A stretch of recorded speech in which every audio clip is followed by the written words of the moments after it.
تو یہ اختلاف تو گویا یہ اس کی علامت ہوئی کہ یہ الگ الگ قرآن ہے گویا کہ، تو یہ اتحاد تو نہ ہوا. یہ سوال ہے آپ کا.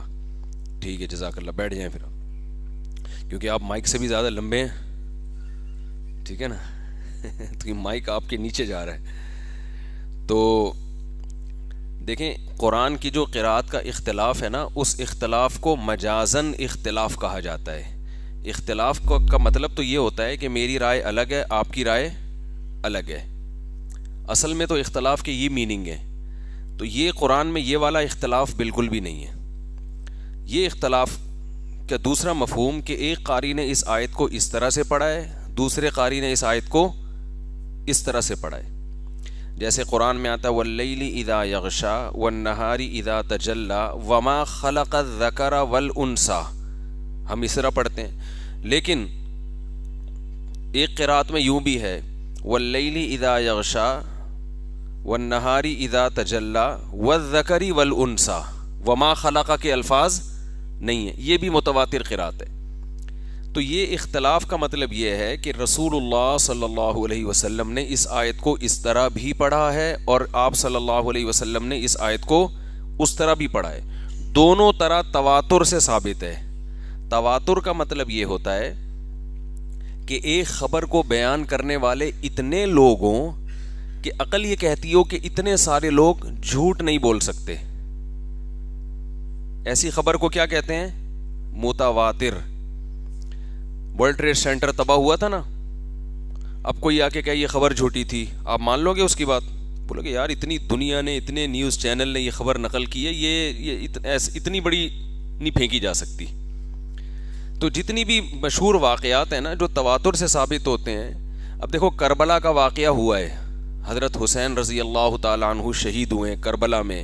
کوفہ کے گورنر اس میں اس کی کوتاہی تھی، اس کی غلطی تھی. کوتاہی کا لفظ تو بہت ہلکا ہے، ظلم تھا اس کی طرف سے. یہ واقعہ تواتر سے ثابت ہے، ہر مورخ لکھ رہا ہے. لیکن آپ کربلا کی جزیات میں جب جاؤ گے تو ایک مورخ نے یہ لکھا، دوسرے مورخ نے یہ لکھا، تیسرے مورخ نے یہ لکھا. اس میں آپ کہہ سکتے ہو یہ والا مورخ صحیح کہہ رہا ہے، یہ والا مورخ جھوٹ کہہ رہا ہے. لیکن جو قدر مشترک ہے، جو کامن چیز ہے کہ بھئی اب کربلا کا واقعہ بہرحال ہوا ہے اور حضرت حسین اس میں شہید ہوئے ہیں.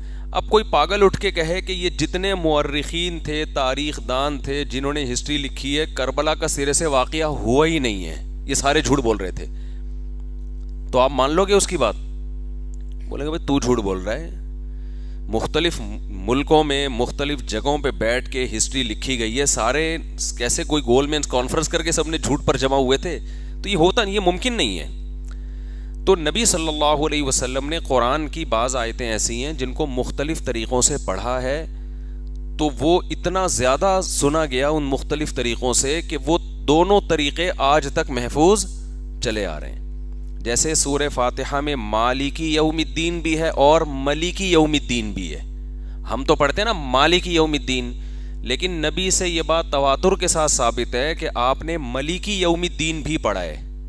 اور افریقہ میں بہت سے جگہیں ایسی ہیں جہاں پر امام نماز میں ملیکی یوم الدین ہی پڑھتے ہیں، وہ مالکی نہیں پڑھتے. تو اس کو کہتے ہیں متواتر قرات. تو اس طرح دونوں طرح سے ثابت ہے. سوال یہ پیدا ہوتا ہے، اس کو اختلاف اس معنی میں کہیں گے کہ ایک قاری نے چونکہ یہ والا طریقہ سنا ہے تو وہ اس کو نقل کر رہا ہے، دوسرے نے وہ والا سنا ہے وہ اس کو نقل کر رہا ہے. یہ نہیں ہے کہ دونوں کا رائے میں اختلاف ہے. رائے میں اختلاف ہوتا تو ہم یہ کہتے کہ جو مالکی یوم الدین والا ہے وہ ملیکی یوم الدین کو غلط کہہ رہا ہے، اور جو ملیکی یوم الدین والا ہے وہ مالکی یوم الدین کو غلط کہہ رہا ہے. ایسا نہیں ہے. وہ کہتے ہیں یہ بھی ٹھیک ہے اور وہ بھی ٹھیک ہے. سوال یہ پیدا ہوتا ہے، آپ کا جو سوال تھا، میں اصل میں مجھے سوال سمجھانا بھی پڑتا ہے نا، انہوں نے تو بیچاروں نے سادہ انداز میں کر لیا، تو مجھے ڈیفائن کرنا پڑے گا کہ وہ کہنا کیا چاہ رہے ہیں. آپ لوگ کو سمجھ میں نہیں آیا ہوگا وہ کیا کہہ رہے ہیں. یہ مشہور اشکال ہے جو اٹھایا جاتا ہے ملحدین کی طرف سے اور جو بھی قرآن کے خلاف لوگ ہیں ان کی طرف سے. تو یہ اختلاف اس معنی میں ہے. ہاں، آپ کا جو سوال یہ تھا کہ اس سے تو میننگ بھی چینج ہو جاتے ہیں، اس سے کیا ہو جاتے ہیں؟ معنی بھی چینج ہو جاتے ہیں. تو پہلے یہ سمجھیں کہ اللہ نے ایسا کیا کیوں ہے کہ نبی کو اجازت دی کہ اس آیت کو آپ یوں بھی پڑھ سکتے ہیں اور یوں بھی پڑھ سکتے ہیں. اس کی حکمت علماء نے بیان کی ہے کہ قرآن ہے بلاغت کی کتاب، اور قرآن کا معجزہ کیا ہے؟ بلاغت. تو بلاغت کسے کہتے ہیں؟ بات ایسے انداز میں کرنا کہ جو مضمون آپ سمجھانا چاہتے ہیں اس کے لیے الفاظ کی سلیکشن اور الفاظ کو جو آپ نے ایک سینٹنس کی شکل میں پرو دیا ہے وہ انداز اتنا اچھا ہونا چاہیے کہ اس بات کو اس سے زیادہ اچھے انداز سے کہنا دوسرے کے لیے ممکن نہ ہو. تو اس کو ہم کہیں گے یہ بلاغت کی انتہا کو پہنچا ہوا ہے یہ کلام. سمجھ میں آ رہی ہے بات؟ بھائی ایک ہی تقریر ہے نا, ایک آدمی ایک انداز سے کرتا ہے, وہی مثال کے طور پر نماز کی اہمیت پہ بات کرنی ہے. ایک خطیب صاحب جب نماز کی اہمیت پہ آدھا گھنٹہ بیان کریں گے اس کا اثر کچھ اور ہوگا, دوسرے خطیب بیان کریں گے اس کا اثر کچھ اور. کیوں؟ الفاظ کی سلیکشن دونوں کی ایک دوسرے سے جدا ہوگی. بعض دفعہ الفاظ ایک جیسے استعمال کر رہے ہوتے ہیں, جو اردو وہ بول رہے ہیں دوسرا بھی وہی اردو بول رہا ہے, الفاظ دونوں کے سیم ہیں لیکن الفاظ کے لیے جو جملے سینٹنس بنائے جا رہے ہیں ان میں زمین آسمان کا فرق ہوتا ہے. ایک کی بات بہت مؤثر ہو جاتی ہے, دوسرے کی بات میں وہ جان نہیں رہتی. تو آپ جب کوئی بات کرتے ہیں نا, سامنے والے کے دل میں اتر جائے وہ بات, ایسی الفاظ کی سلیکشن ہو. تو قرآن کا یہ دعویٰ ہے کہ قرآن بلاغت کے جس معیار پر پہنچا ہوا ہے اس سے اوپر کوئی معیار ہو نہیں سکتا. تو مختلف طریقے سے جب پڑھا گیا ہے نا, اس میں بہت بڑی حکمت یہ تھی کہ بلاغت اس طریقے میں بھی تھی اور دوسرے طریقے میں بھی تھی. یعنی اس بات کو اگر یوں مالکی یوم الدین میں بھی ہے, ملیکی یوم الدین میں بھی ہے, تو اس سے قرآن کا معجزہ ہونا اور زیادہ واضح ہو گیا ہے کہ بھئی یہ بات نبی نے جو اللہ کا کلام نازل ہوا اس آیت کو اس طرح بھی پڑھ کے سنایا اور اس طرح بھی پڑھ کے سنایا, اور دونوں بلاغت کے اعلیٰ معیار پر ہیں اور دونوں جیسا کلام کوئی انسان نہیں بنا سکتا. باقی جو اس میں میننگ میں چینجنگ ہو رہی ہیں, تو معنی میں چینجنگ سے ہی تو بلاغت پیدا ہوتی ہے نا. اصل ٹاپک اصل مضمون دونوں کا چینج نہیں ہو رہا ہوتا. یعنی یہ نہیں ہوتا کہ اس آیت سے جو معنی ثابت ہو رہا ہے جب اس کو دوسرے طرح سے پڑھا جائے گا تو یہ آیت اس آیت کے اگینسٹ ہو جائے گی, ایسا نہیں ہو رہا. جیسے قرآن میں بعض جگہ افلا تعقلون ہے اور بعض جگہ افلا یعقلون, یعنی ایک آیت تعقلون پڑھی گئی ہے اور اسی قرات میں دوسری قرات میں اس کو یعقلون پڑھا گیا ہے. تو تعقلون کا مطلب کیا ہے؟ تمہیں عقل نہیں ہے. یعقلون کا مطلب انہیں عقل نہیں ہے. تو یہ سینٹنس میں جب تعقلون رکھیں یا یعقلون رکھیں, بلاغت پر دونوں پوری اتر رہی ہیں. تو اب اس لحاظ سے تو معنی چینج ہو رہے ہیں کہ ایک میں کہا جا رہا ہے کہ کیا تمہیں عقل نہیں ہے, ایک میں کیا کہا جا رہا ہے کہ کیا ان کو عقل نہیں ہے. لیکن اس سے قرآن کے اصل مفہوم میں کوئی فرق پیدا نہیں ہو رہا. بھائی آپ چاہے کسی کو سمجھانے کے لیے یہ کہیں کہ تمہیں عقل نہیں ہے, یا نبی کو خطاب کر کے کہا جائے کہ ان کو عقل نہیں ہے, تو بات نتیجہ تو ایک ہی نکل رہا ہے نا. تو یہ والی چینجنگ تو ہو رہی ہے, لیکن ایسی چینجنگ نہیں ہو رہی کہ معنی ایک دوسرے سے ٹکرانا شروع کر دیں. جی یہ کیا خواتین کی طرف سے؟ اچھا, جو حضرات اپنی دینی خدمات دینا چاہتے ہیں وہ باہر ہمارے نمائندے سے رابطہ کریں, عثمان بھائی سے رابطہ کریں. آپ کے اندر جو بھی کسی کے اندر کوئی صلاحیت ہو نا, جو آپ سمجھتے ہیں کہ آپ سوشل میڈیا کے لیے مفید فرد ثابت ہو سکتے ہیں, تو عثمان بھائی سے رابطہ کیجیے گا. جی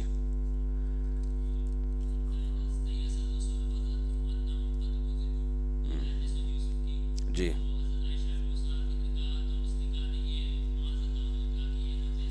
جی جی ٹھیک. ہاں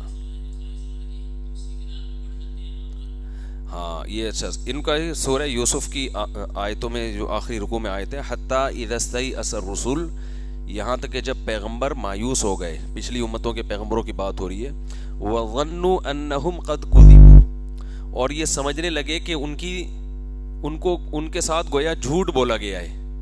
ان کے ساتھ گویا یعنی مدد اور نصرت کے جو وعدے کیے گئے ہیں نا پیغمبروں کے ساتھ, ان کو لگا یہ وعدے سچے نہیں ہیں. تو جب یہاں تک نوبت پہنچی تو اللہ فرماتے ہیں پھر ہماری مدد آئی ہے. یہ میں ان کا سوال واضح کر رہا ہوں. تو اگر ہم اس کو کوذبو پڑھتے ہیں تو اس کا مطلب یہ ہوا گویا پیغمبروں کو اللہ کے بارے میں یہ شبہ ہو رہا ہے کہ اللہ نے ہم سے معاذ اللہ غلط بولا ہے, ہم سے جو مدد کے وعدے کیے تھے وہ کیا ہیں, غلط ہیں. اسی بیس پہ حضرت عائشہ نے کہا یہ قرات ٹھیک, یہی سوال ہے نا آپ کا. اور دوسری قرات میں آتا ہے کذبو, ان کا انکار، جب پیغمبروں کو یہ گمان ہوا کہ ان کی تکذیب کی جائے گی، یعنی پبلک یہ کہے گی کہ آپ نے جو اللہ کی مدد کا وعدہ کیا تھا ہم سے، وہ وعدہ آپ نے جھوٹا کیا تھا.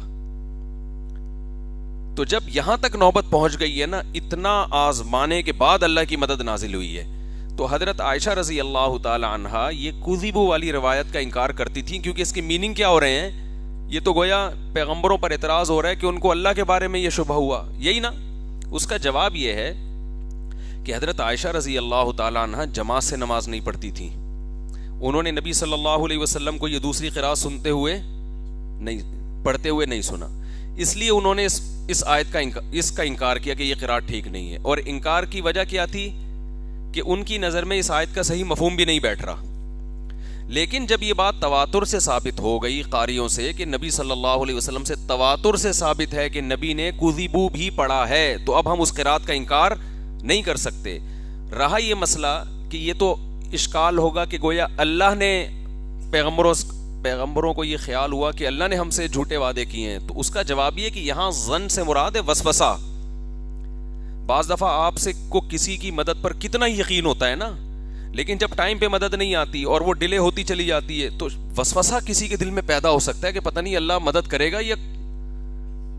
تو اس کو ظاہری لحاظ سے کذب سے تعبیر کیا گیا ہے، حقیقت میں وہ حقیقی معنی میں جھوٹ نہیں ہے، اور ظن کا حقیقی معنی مراد نہیں ہے. وسوسے کے درجے میں ان کو یہ خیال آنا شروع ہو گئے.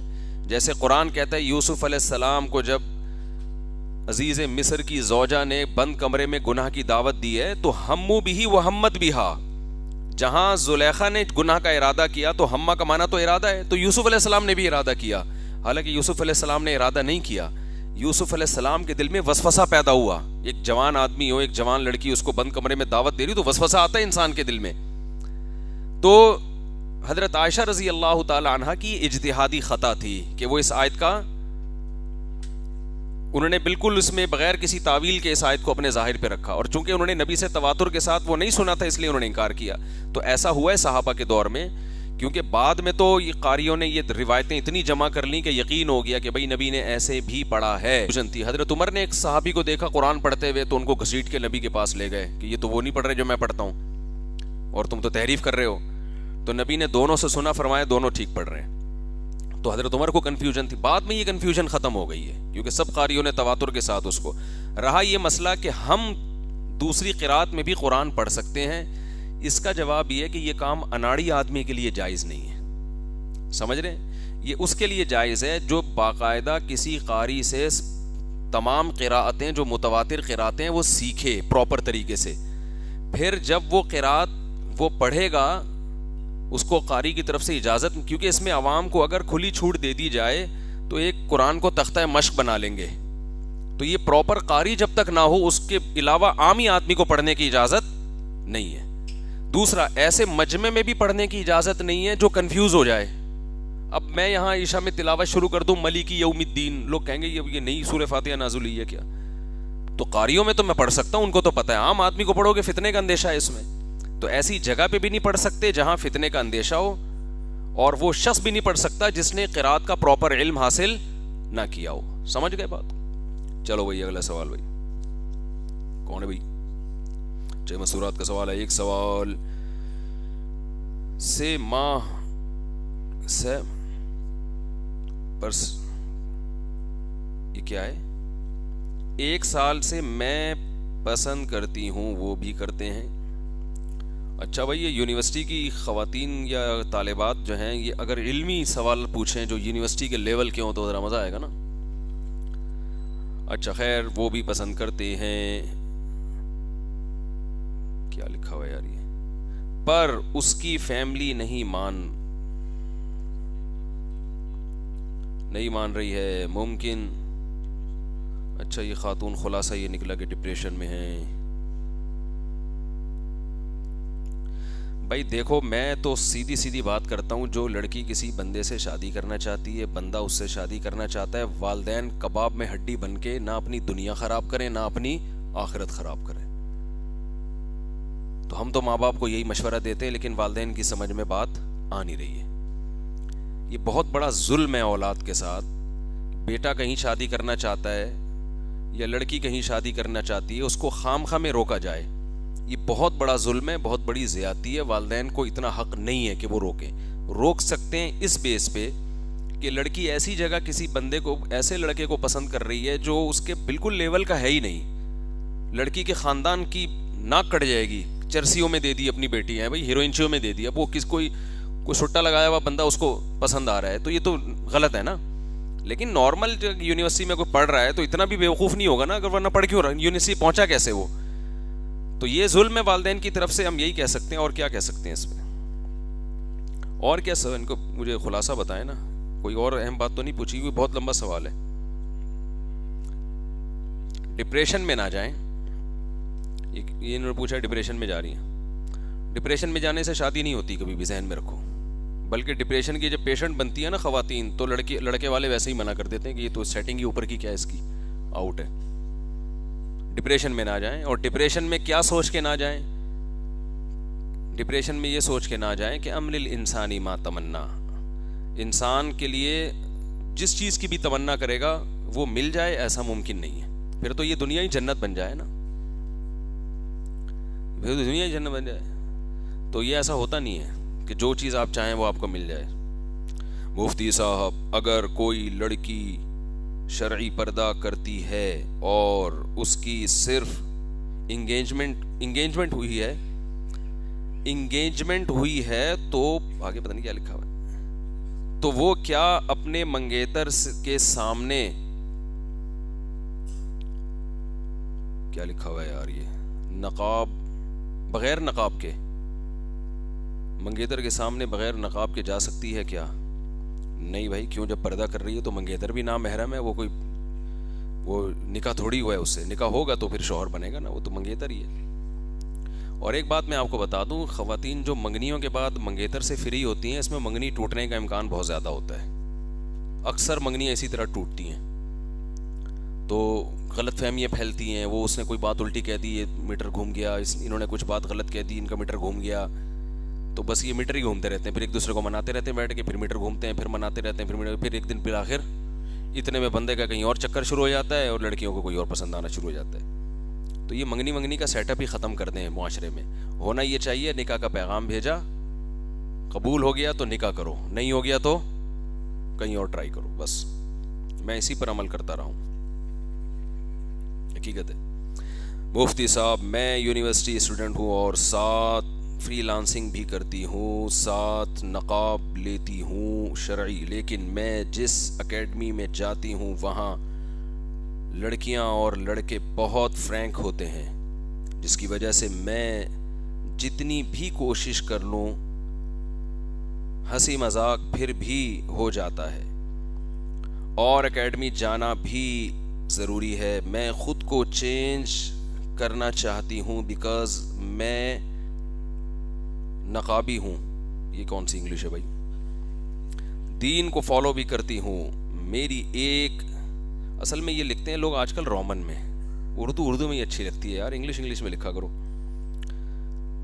میری غلطی کی وجہ سے اسلام پہ انگلی اٹھے گی، پلیز بتائیں اس کو کس طرح سولو کیا جائے. آپ تکلف سے رہیں، آپ نقاب میں جائیں، اپنے کام سے کام رکھیں، لڑکوں سے فری ہونے کی کوشش نہ کریں. تھوڑا بہت اگر کبھی فری ہو جائیں تو توبہ استغفار کریں. کبھی بعض دفعہ آدمی کوئی لطیفہ سنا دیتا ہے، کوئی وہاں کلاس فیلو، سب کو ہنسی آتی ہے تو لڑکیوں کو بھی ہنسی آئے گی. اس میں یہ تو نہیں ہوگی کہ چونکہ وہ محرم نے سنایا تو ہم چپ کر کے بیٹھے ہوئے ہیں، اس سے جا کے فری نہ ہو. تو میرا خیال ہے کوئی اتنا مشکل کام نہیں ہے یہ. ہمارے علم میں ایسی لڑکیاں ہیں پوری ڈاکٹر بن گئی ہیں، وہ 4 سال میڈیکل کالج میں پڑھ کے ہاؤس جاب بھی کی انہوں نے، ان کا نقاب نہیں اترا، حتیٰ کہ گلوز پہن کے جاتی تھی وہ. تو میں تو ان کے تو والدین چھڑوا رہے تھے، میں نے کہا ان کو نہیں چھڑواؤ یونیورسٹی بھائی، یہ تو چلتی پھرتی تبلیغ ہیں. اب دیکھو ڈاکٹر تو بننا ہے نا لڑکیوں نے. جب علماء اپنی بیویوں کو لے کے جاتے ہیں تو وہ بھی تو چاہتے ہیں نا کوئی لیڈی ڈاکٹر سے علاج ہو. تو ڈاکٹر لیڈی ہوگی تو علاج ہوگا نا ان سے.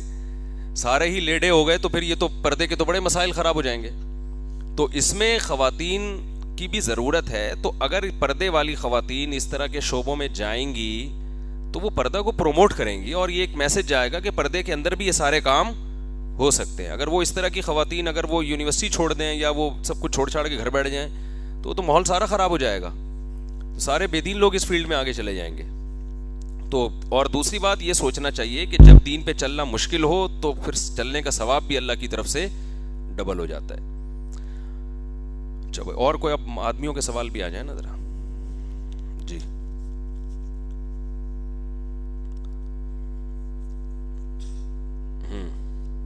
جی ارشاد. ماشاء اللہ ماشاء اللہ.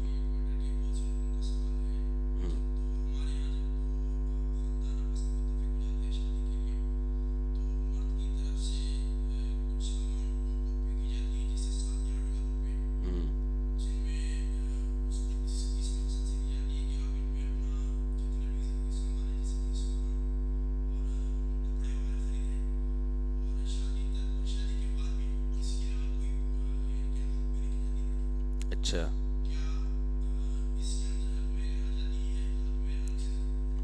یہ بہت زیادہ ہے کوئٹہ میں. یہ انہوں نے بالکل صحیح کہا.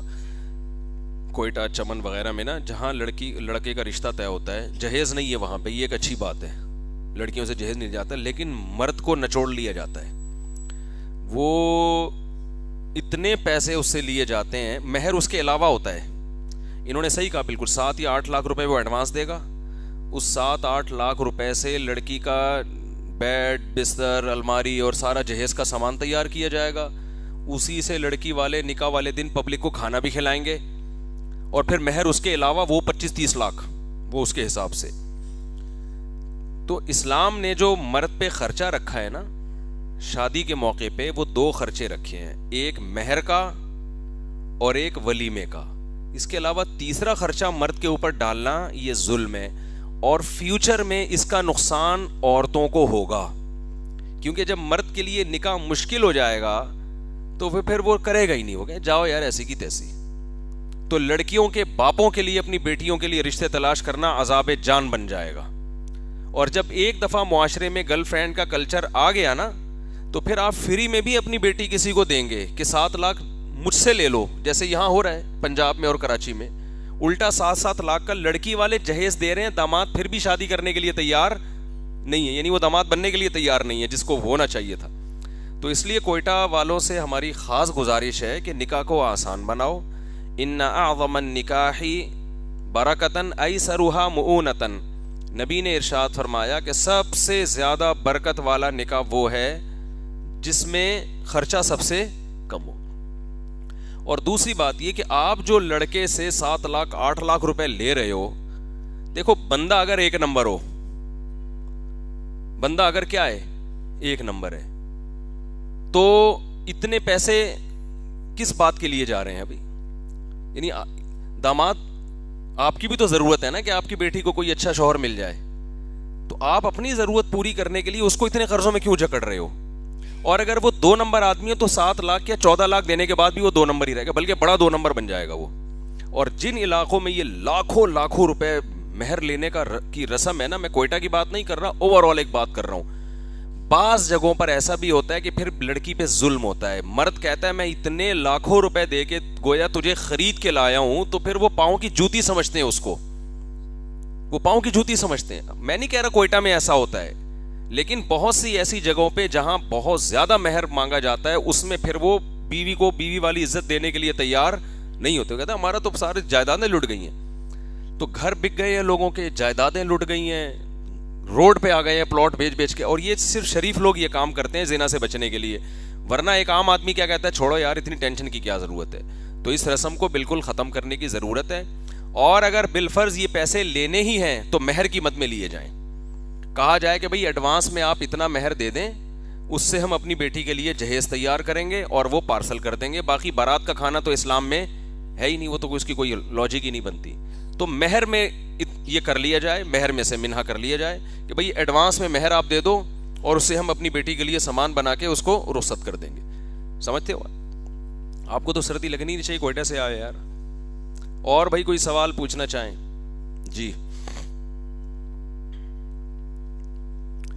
جتنے میں یہ وہاں پہنچیں گے میں ایک اور سوال پڑھ لوں. میں ایک سیکنڈ وائف ہوں الحمدللہ. میں اپنے شوہر سے بہت خوش ہوں. میرے گھر والے میرے والدین مجھے تنگ کرتے ہیں کہ تم پیسے ہم پہ خرچ کرو. میرے بھائی کے مالی حالت ٹھیک نہیں, 4 بیٹی ہیں, مجھے ان کی ہیلپ کرتی ہوں. میرے والدین کہتے ہیں نہیں ثواب ملے گا. تمہیں ثواب نہیں ملے گا. ہم انہیں ناکارہ اور تم انہیں ناکارہ و فقیر بنا رہی ہو. میں اپنے شوہر کی رضامندی سے بھائی پر خرچ کرتی ہوں, اپنے والدین پر بھی. میرے گھر کو مہمان آئے تو میں اگر کھانا بھی پکاتی ہوں تو کہتے ہیں ہمارا حصہ بھی ڈالو. میں ذہنی مریضہ بن گئی ہوں. میرے اور بھی مسئلے ہیں فیملی کی طرف سے. یعنی ان کا بڑا مسئلہ یہ ہے کہ یہ شوہر سے خوش ہیں, یعنی یہ تو خیر مسئلہ نہیں ہے.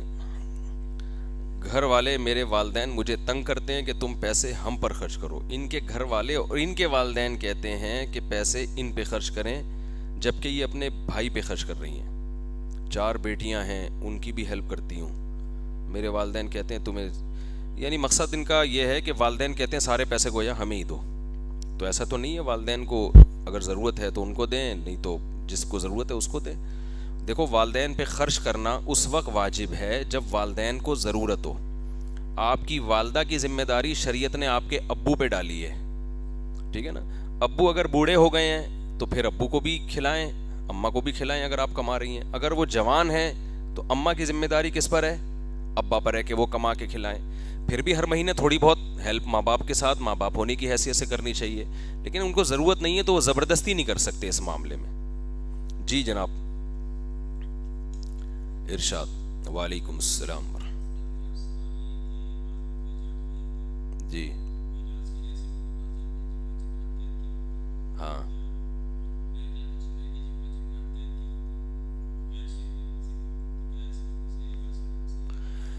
یہ کہہ رہے ہیں بھائی کسی پہ جادو ہو جاتا ہے تو ایسے لوگوں کے پاس جاتے ہیں جنہوں نے جنات غیر شرعی طریقے سے قید کیے ہوئے ہوتے ہیں. جنات نہ شرعی طریقے سے قید ہو سکتے ہیں نہ غیر شرعی طریقے سے, ہوتے ہی نہیں ہیں. یہ جو عامل لوگ ہیں جنات نے ان کو قید کیا ہوا ہوتا ہے. سمجھ رہے بات کو؟ وہ ایک آدمی نے دعا مانگی کہ اللہ مجھے گھوڑا دے دے, گھوڑا دے دے, گھوڑا دے دے, مجھے بھی سواری کرنی ہے. نہیں گھوڑا مطلب اس کا یہ تھا سواری. تو آگے کسی سیٹھ کی گھوڑی نے بچہ دیا تو سیٹھ کو کوئی بندہ ملا نہیں بچہ اٹھانے کے لیے. اس نے اس کو ٹھڈا مارا, اٹھا بھائی یہ اپنے گردن پہ لاد کے میرے گھر پہنچا کر اس بچہ. تو یہ گھوڑی کا بچہ گردن پہ لاد کے جا رہا ہے اور کہہ رہا ہے اللہ تو دعا سنتا تو ہے, سمجھتا نہیں ہے. میں نے گھوڑا مانگا تھا سوار ہونے کے لیے, تو نے الٹا مجھے پہ سوار کر دیا. تو سمجھتا تو کہ میں کیا کہنا چاہ رہا ہوں. تو تو یہ جو عامل لوگ جو کہتے ہیں نا کہ ہم نے جنات کو قید کیا ہوا ہے, انہوں نے نہیں قید کیا ہوا, تو جنات نے ان کو کیپچر کیا ہوا ہوتا ہے. جنات ان پہ حاوی ہوتے ہیں, تو ان کے پاس تو جانا ہی نہیں چاہیے. جادو اگر واقعتاً کسی پہ ہے تو سورہ فلق سورہ ناس پڑھ کے اپنے اوپر دم کرے, آیت الکرسی پڑھ کے اپنے اوپر دم کرے. اپنے گھر میں کسی کو کہہ دے پانی پہ بوتل پہ دم کر کے چھینٹے ماریں, بس اس سے زیادہ کچھ بھی نہ کرے, وہ خود ہی ٹھیک ہو جائے گا. نہیں ہوتا تو صبر کرے. ان کے پاس جانے سے فائدہ نہیں ہوگا, یہ بتا دوں. وقتی ہوگا اور بعد میں دوبارہ اس سے بڑی مصیبت میں آئیں گے. جناب والا وعلیکم السلام ورحمۃ.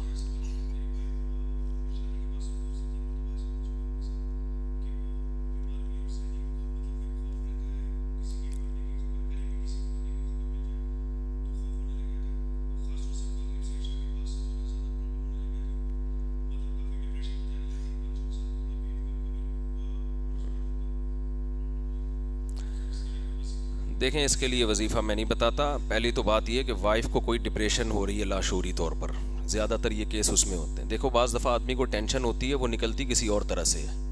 مریض خود بھی نہیں بتا پاتا کہ مجھے ٹینشن کیا ہے. لاشعوری طور پر نا ذہنی طور پہ ٹارچر ہو رہی ہوتی ہیں, کوئی نہ کوئی ساس کر رہی ہوتی ہیں. میں نہیں کہہ رہا آپ کی والدہ خدا نخواستہ ایسی ہیں, لیکن ہو رہا ہوتا ہے, آپ کو پتہ نہیں ہوتا. بعض دفعہ شوہر کی طرف سے ہر وقت دوسری شادی کی باتیں کر رہا ہوتا ہے گھر میں وہ. بعض دفعہ تو اس پہ ہوتا ہے, ہر بیوی کو اس پہ ڈپریشن ہوتی ہے, میرے میاں ہر اتوار کے بیان میں مفتی صاحب کا بیان سننے کیوں جا رہے ہیں, ناغہ نہیں کرتے. تو یہ لاشعوری طور پر اس سے بھی ڈپریشن ہو سکتی ہے, ہو کسی کو کچھ بھی سکتا ہے, ٹھیک ہے نا. تو بہرحال آپ نے سب سے پہلے یہ وظیفوں میں جو پڑ جاتے ہیں نا, اس کا آج کل بڑا فالٹ یہ ہے کہ اصل وجہ پھر یہ تلاش کرنے سے غافل ہو جاتے ہیں. دعا پڑھیں, دعا سے کون منع کر رہا ہے آپ کو, دعا مانگیں اللہ سے, اللہ کا ذکر بھی کریں. حسبی اللہ و نعم الوکیل یہ زیادہ سے زیادہ پڑھنا چاہیے. تو میں اس کا انکار نہیں کر رہا. سب سے پہلے آپ تنہائی میں بیٹھ کے بیوی کی بات سنیں, اس کو کنارے پہ لے جائیں, اس کو بولیں بیگم بتاؤ کہ دل میں تمہارے ہے کیا, مجھ سے نہیں چھپاؤ, اور اپنے ظرف کو تھوڑا بڑا, کوئی ٹینشن ہے تو میرے سامنے شیئر کرو. میں نہیں جاؤں گا مفتی صاحب کے بیان میں اتوار کو, ٹھیک ہے نا, میں نہیں جاؤں گا آئندہ. کوئی یہ تو میں مزاح کی بات کر رہا ہوں. اس سے پوچھیں, بعض دفعہ ہوتا ہے اس کو پتا ہوتا ہے میں نے میاں سے بولا یہ اور اس کا پارا ہائی ہو جائے گا. پھر بھی کوئی وجہ سمجھ میں نہیں آتی تو کاؤنسلنگ کرنے کے لیے نفسیاتی ڈاکٹر ہوتے ہیں, سائیکیٹرک ہوتے ہیں, ان کے تجربے ہوتے ہیں. وہ بیچارے یہ کام کر کر کے خود ان کی سیٹنگ آؤٹ ہو چکی ہوتی ہے, تو ان کے پاس کسی اچھے ایک سائیکیٹرک کو دکھائیں. بعض دفعہ بیوی شوہر کو نہیں بات کرنا چاہ رہی ہوتی, وہ پھر ڈاکٹر کے سامنے اپنی بات رکھ دیتی ہے, وہ بتا دیتی ہے میرے ساتھ پرابلم کیا ہے, وہ اگلوا لیتے ہیں. تو ایسی میڈیسن بھی دیتے ہیں ڈاکٹر. بعض دفعہ کوئی ٹینشن ایسی ہوتی ہے جس کی وجہ سے مسئلہ ہو جاتا ہے, تو وہ میڈیسن سے بہت جلدی قابو ہو جاتا ہے. اگر وہ لیٹ کر دو گے آپ روحانی عاملوں کے چکر میں, پھر وہ میڈیسن سے بھی نہیں مسئلہ حل. میں نے بہت سے نفسیاتی مریض دیکھے ہیں جو ابھی پہلی اسٹیج پہ تھے, میڈیسن سے ان کا علاج ہو گیا. تو یہ سارے پروسیس میں پڑھیں اور روحانی ٹوپی ڈراموں میں نہ پڑھیں کائنڈلی آپ. اور جس کے پاس جائیں گے وہ بولے گا فلانی نے کر دیا ہے, جن چڑیل بھوت بھیج دیا. تو یہ جی جناب جی تھوڑا سا پیچھے ہو جائے. جی جی جی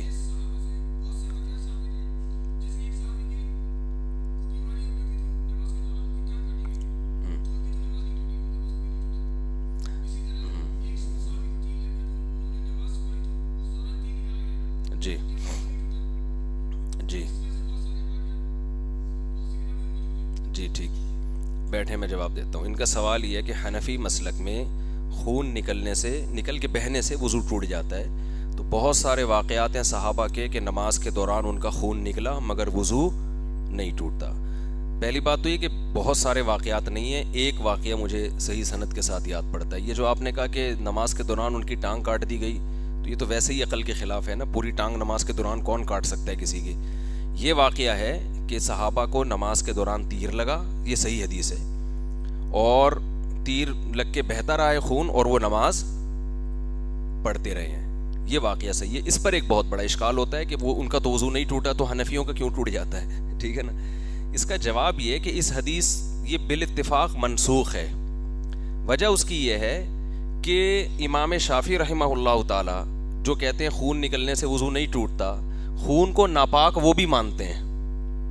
خون بہرحال کیا ہے, کیونکہ قرآن میں اس کو ناپاک قرار دیا ہے, اور قرآن میں آتا ہے کہ وَثِيَابَكَ فَطَهِّرْ کہ اپنے کپڑوں کو پاک رکھیں. نماز میں طہارت اور کپڑوں کا پاک رکھنا یہ تو قرآن سے ثابت ہے.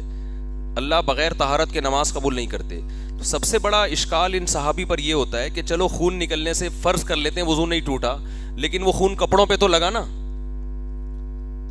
کپڑے ناپاک ہو گئے. تو جو جواب آپ کا اس بارے میں ہے, جو تعویل آپ اس کی کرتے ہو, حنفیہ وہی تعویل کس کی کر لیتے ہیں. ظاہر ہم یہ کہتے ہیں ان صحابی کو یا تو علم نہیں تھا کہ خون ایک ناپاک چیز ہے, یہ علم نہیں تھا ان کو, کیونکہ اسلام جو مسائل کا علم ہے وہ تو آہستہ آہستہ پھیل رہا تھا نا. بہت سے صحابہ کو بہت سی چیزیں معلوم نہیں تھی. ان کا یہ خیال تھا کہ خون ناپاک نہیں ہے اور اس کے نکلنے سے وضو نہیں ٹوٹتا. تو ان کا خیال پوری امت پہ حجت نہیں ہے, کیونکہ اگر آپ اس حدیث کو مانو گے تو پھر آپ کو یہ بھی ماننا پڑے گا کہ خون کیا ہے, پاک ہے, جبکہ اس کا کوئی بھی قائل نہیں ہے. تو یہاں یہی کرنا پڑے گا کہ ان صحابی نے اپنی رائے کے مطابق اس پر عمل کیا. اس پہ نبی صلی اللہ علیہ وسلم کی توثیق اور آپ کی طرف سے یہ ثابت نہیں ہے کہ یہ نبی نے ان کو یہ فرمایا ہو. اور رہا یہ کہ حنفیہ جو اس کے قائل ہیں کہ خون نکلنے سے وضو ٹوٹتا ہے, اس کی مضبوط دلیل ہے, صحیح حدیث ہے کہ ایک صحابیہ نبی کے پاس آئیں اور کہا کہ مجھے بہت زیادہ بلیڈنگ ہوتی ہے, یعنی حیض کے علاوہ بھی ہوتی ہے. تو آپ نے فرمایا انما ذالک دم عرق, یہ ایک رگ کا خون ہے, لہذا جب بھی یہ نکلے تو آپ وضو کر لیا کریں. تو رگ کا خون ہونا, رگ سے مراد وہ رگ نہیں ہے جس کو ہم اردو میں رگ کہتے ہیں, یعنی نسوں میں سے خون جو بلڈ ہوتا ہے. تو آپ صلی اللہ علیہ وسلم نے وضو ٹوٹنے کی جو وجہ بتائی وہ رگ سے خون کا نکلنا قرار دیا ہے. تو یہ بہت بڑی امام حنیفہ کی دلیل ہے کہ رگ سے جب بھی خون نکلے گا آپ کا وضو ٹوٹ جائے گا. چلیں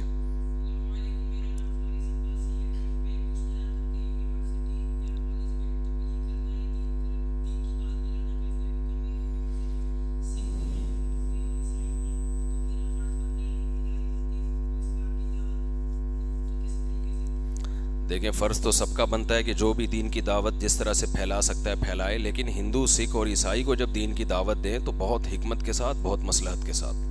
ایسے ڈائریکٹ کسی کو کہنا کہ تم مسلمان ہو جاؤ, اس سے انسان ضد میں آتا. آپ جو پراپر اسٹڈی کر کے جائیں, جو اسلام پہ اعتراضات ہوتے ہیں ان اعتراضات کا آپ جواب دیں, تو وہ خود بخود سمجھتے چلے جائیں گے کہ اسلام برحق ہے, اور پراپر وے میں بہت مثبت انداز میں. تو اس طرح سے کام کریں, ادروائز آدمی خاموش رہے تو پھر زیادہ اچھا ہوتا ہے.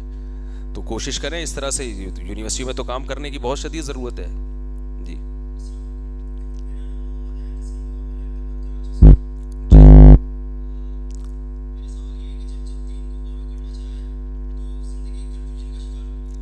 جی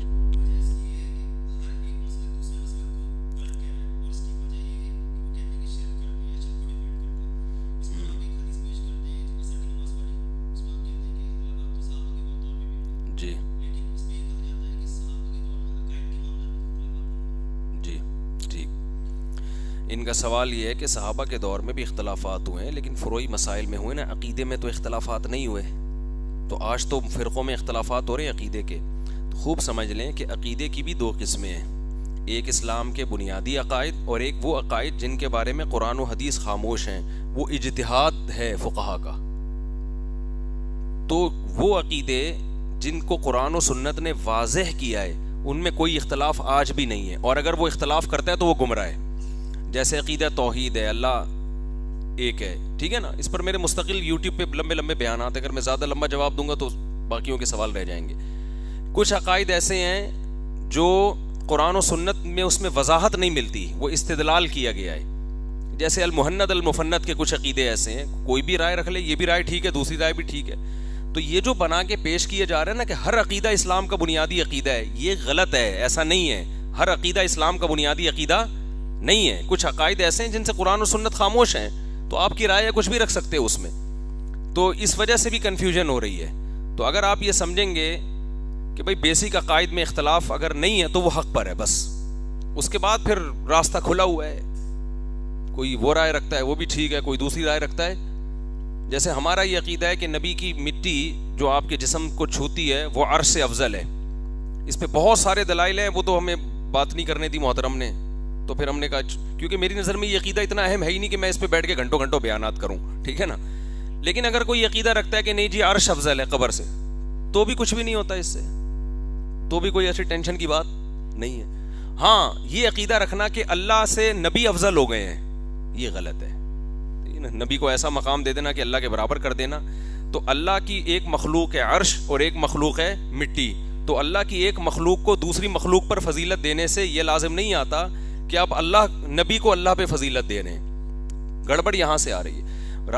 باقی جو مسئلہ ہے نا کہ اتنے سارے فرقوں میں کریں کیا, اس پر میں کئی بار بیان کر چکا ہوں کہ کل بدعت ضلالہ, ہر نئی چیز کیا ہے, بدعت ہے. صدیوں سے جو چلا آ رہا ہے نا اس کو چینج کرنے کی کوشش نہ کریں, چاہے وہ قرآن و سنت کا کیسا ہی لیبل لگا دے اس پہ.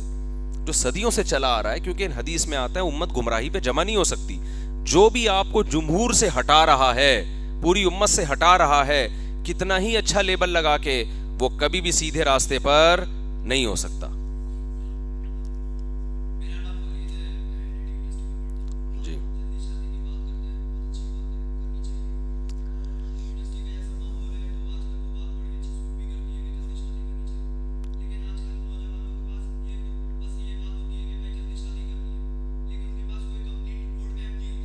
جی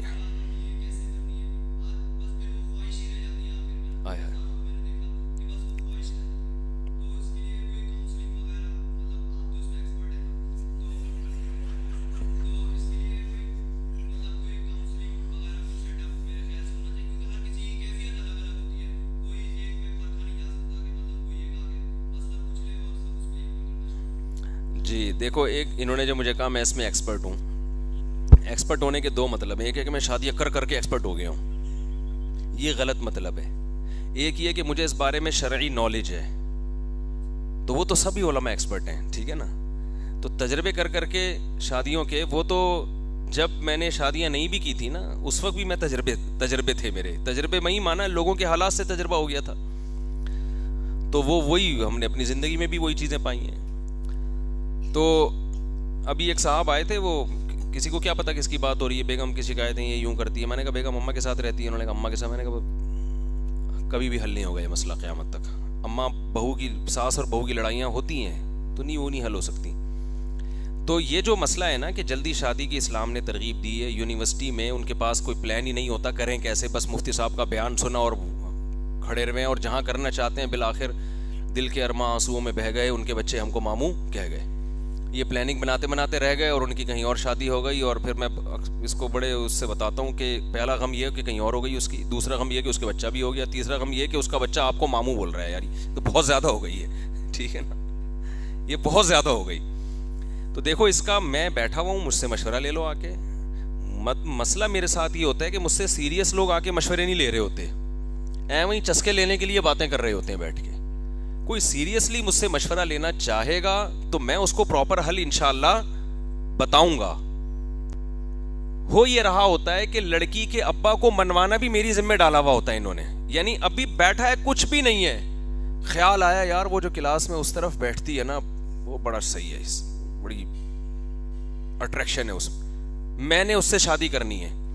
اب یہاں سے آئے گا میرے سے مشورہ لینے کے لیے, میں اس سے شادی کروں کیسے؟ یار میں تمہیں پورا انگلی پکڑ کے ایک ایک چیز, یعنی میں تمہاری شادی بھی میں کرواؤں, پھر تم نے نان نفقہ کیسے اٹھانا ہے یہ بھی میں بتاؤں گا تمہیں, ہے بھائی, الگ گھر کا انتظام بھی پھر گویا میں تمہیں تمہارے لیے یہ نہیں ہوتا بھائی. آپ نے میرے پاس اگر مشورہ لینے کے لیے آنا ہے تو اس اسٹیج پہ آنا ہے کہ لڑکی والے راضی ہو چکے ہوں. اب آپ بتاؤ کہ راضی ہونے کے بعد میں نے کیا کرنا ہے, میرے پاس وسائل نہیں ہے. سمجھ میں آ رہی ہے بات کہ نہیں آ رہی ہے؟ تو میں آپ کو ایک پراپر اس کا سادہ سا حل بتاتا ہوں, لیکن اس میں یک طرفہ معاملہ نہیں ہوتا. یہ لڑکی کے ابا کو بھی اللہ سوچ دے تو یہ ہوگا نا. بیان آدھے لوگ سن رہے ہیں, آدھے سن نہیں رہے. لڑکے سن رہے ہیں بیان, لڑکیوں کے ابا نہیں سن رہے.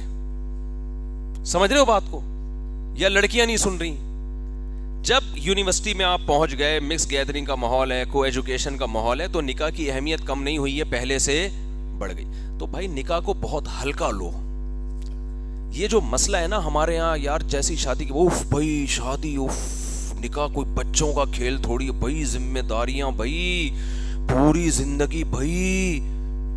وہ ایسا بنا کے بھائی, پھر لڑکی والے آ رہے ہیں تو لڑکے والے جا رہے ہیں, پھر یہ بھیج رہے ہیں مٹھائی کے ڈبے, پھر 6 مہینے استخارے ہوئی. تو آدمی کہتا ہے یار عذاب ہے یار. میں اگر اپنی شادیوں کے قصے سناؤں آپ کو تو مجھے حیرانگی ہوتی ہے, تمہارا ایک پہ یار اتنا خرچہ نہیں, اتنا ہم نے 3 کر لیے الحمدللہ. اور اللہ کا فضل ہے ہمارے ہر گھر میں اولاد ہے, اور اللہ کا بڑا فضل ہے, اللہ نظر بس سے بچائے. کیونکہ ہم گئے بھائی کرنی ہے کرو, نہیں کرنی پتلی گلی سے نکلو کہیں اور ٹرائی کرنے جاؤ. اتنا نہیں ہمارے پاس ٹائم ہے کہ بیٹھ گئے لڑکی والے آ رہے ہیں تو لڑکے والے جا رہے ہیں, تو ماموں آ رہے ہیں تو چاچو آ رہے ہیں. او بھائی کرنی ہے, ٹھیک ہے, میں آپ کے سامنے ہوں, آپ کو اپنے ماہانہ ارننگ بتا دیتا ہوں, رکھنا کہاں ہے یہ میں بتا دیتا ہوں. کرنی ہے بتاؤ ہاں یا نہ میں, مجھے کیا چاہیے جواب. نہیں کرنی ہمارے پاس ٹائم نہیں ہے, جاؤ.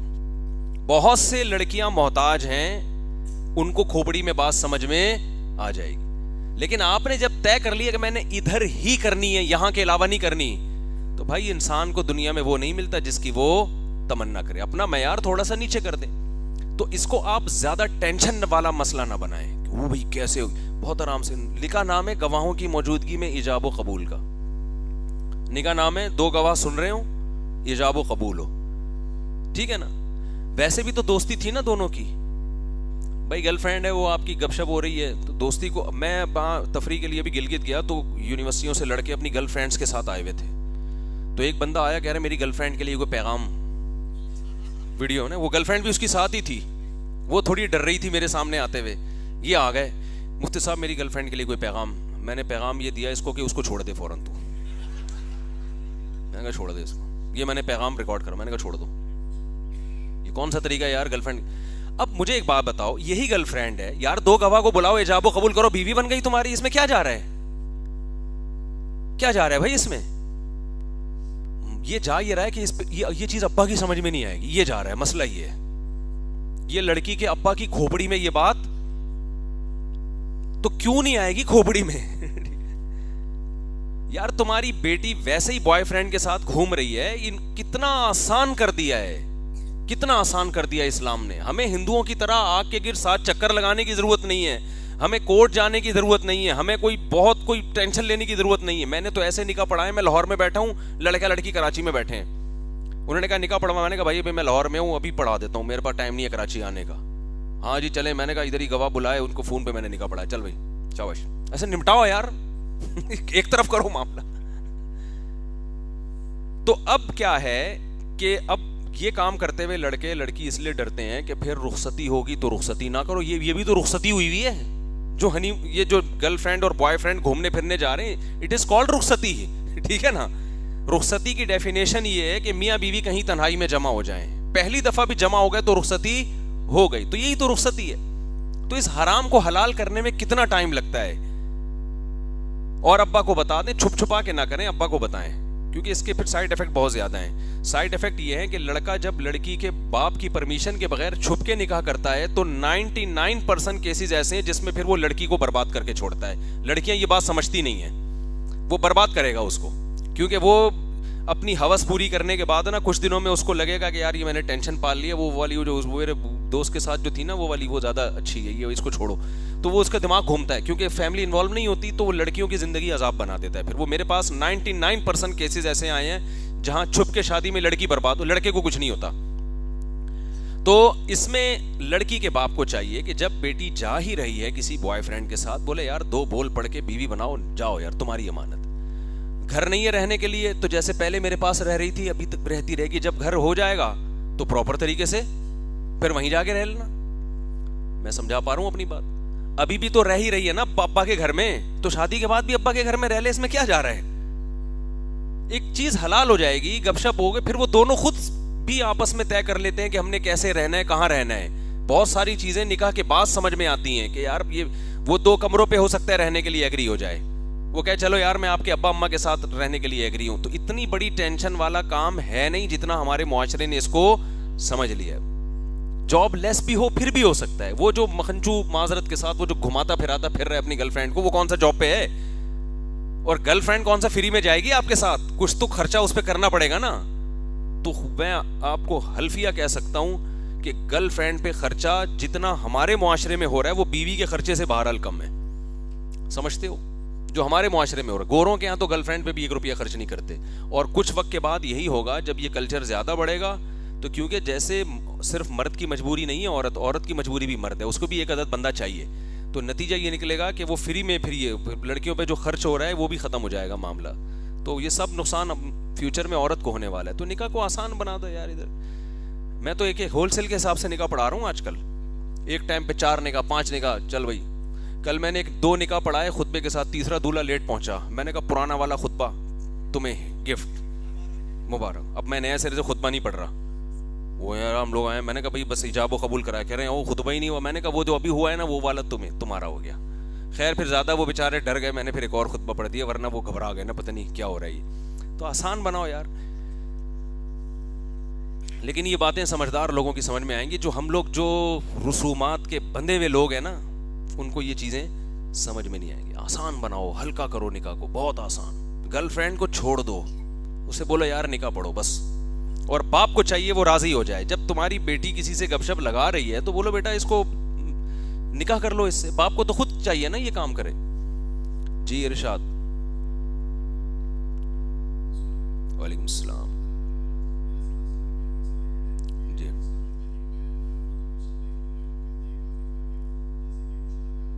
جی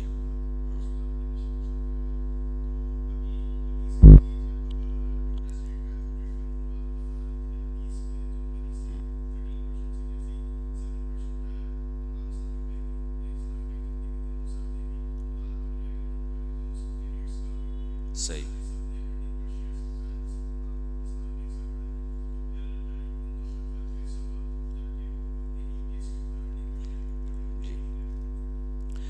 جی بہت اچھا اس کا سوال ہے. دیکھیں جب اسلامک بینک ایگریمنٹ کرتا ہے نا تو ہوتا یہ ہے کہ وہ جائز منافع کماتا ہے لیکن کائبور کو سامنے رکھ کے کماتا ہے. وہ کہتا ہے جتنا دوسرے بینک سود لے رہے ہیں تو میں مزاربت میں آپ کو اتنے % دوں گا جتنا دوسرے بینک سود دے رہے ہیں. لے نہیں رہے, بینک دے رہے ہیں. یہ بینک کی مجبوری ہے, اس لیے کہ بینک اگر کائبور کو سامنے رکھے بغیر آپ کو زیادہ پروفٹ دینا شروع کر دے تو یہ دوسرے جتنے جو کمرشل بینک ہیں نا جو سودی نظام پہ چل رہے ہیں, یہ کسی اسلامی بینک کو چلنے نہیں دیں گے, کیونکہ یہ پھر ٹھپ ہو جائیں گے نا. جب لوگوں کو اسلامک بینک میں زیادہ پروفٹ ملے گا اور جو دوسرے سودی بینک ہیں ان میں کم مل رہا ہے, تو وہاں سے ساری رقمیں اٹھا کے کہاں آئیں گی, وہ اسلامی بینکوں میں آنا شروع ہو جائیں گی, جس کا نتیجہ نکلے گا یہ جو تھوڑا بہت سسٹم چل رہا ہے یہ بالکل ختم ہو جائے گا. اور اگر یہ کم دینا شروع کریں گے تو لوگ یہاں نہیں آئیں گے. تو یہ اسلامک بینکوں کی مجبوری ہے. لیکن فرق یہ ہے کہ یہ مضاربہ کا جو ایگریمنٹ ہوتا ہے نا, اس ایگریمنٹ میں چینجنگ کرتے ہیں آپ کی پرمیشن سے, یہ زبردستی کی نہیں ہوتی. کہتے ہیں ٹھیک ہے جب کائبور میں اضافہ ہو گیا تو ہم یہاں سے اپنے پروفٹ میں اضافہ کریں گے, پروفٹ میں کمی کر دیں گے, اور جب کائبور میں کمی ہو گئی تو ہم اپنے پروفٹ میں اضافہ کر دیں گے. یہ ایگریمنٹ کا حصہ ہوتی ہے یہ چیز, اس میں کوئی دھوکہ نہیں ہوتا. تو ہونا تو نہیں چاہیے یہ کہ آپ نے کیوں اپنے آپ کو سودی بینکوں کے ساتھ مرج کیا ہوا ہے, لیکن یہ مجبوری ہے. تو اس مجبوری کی وجہ سے, اسی وجہ سے ہم کہتے ہیں کہ یہ جو اسلامک بینکوں کا نظام ہے یہ 100% کوئی معیاری نظام نہیں ہے, یہ خالص سود سے بچانے کی ایک تدبیر ہے کہ فی الحال اس پہ آ جاؤ. اور خالص بینکنگ یہ جب تک پراپر مضبوط اسلامی حکومتیں نہ ہو یہ ممکن نہیں ہے ہمارے معاشرے میں. تو جو ہو رہا ہے some thing is better than nothing. تبھی ہم یہ کہتے ہیں کہ جو اپنے آپ کو بچا سکتا ہے تو بچائے وہ, لیکن اس پہ سود کے حکام بہرحال جاری نہیں ہوں گے.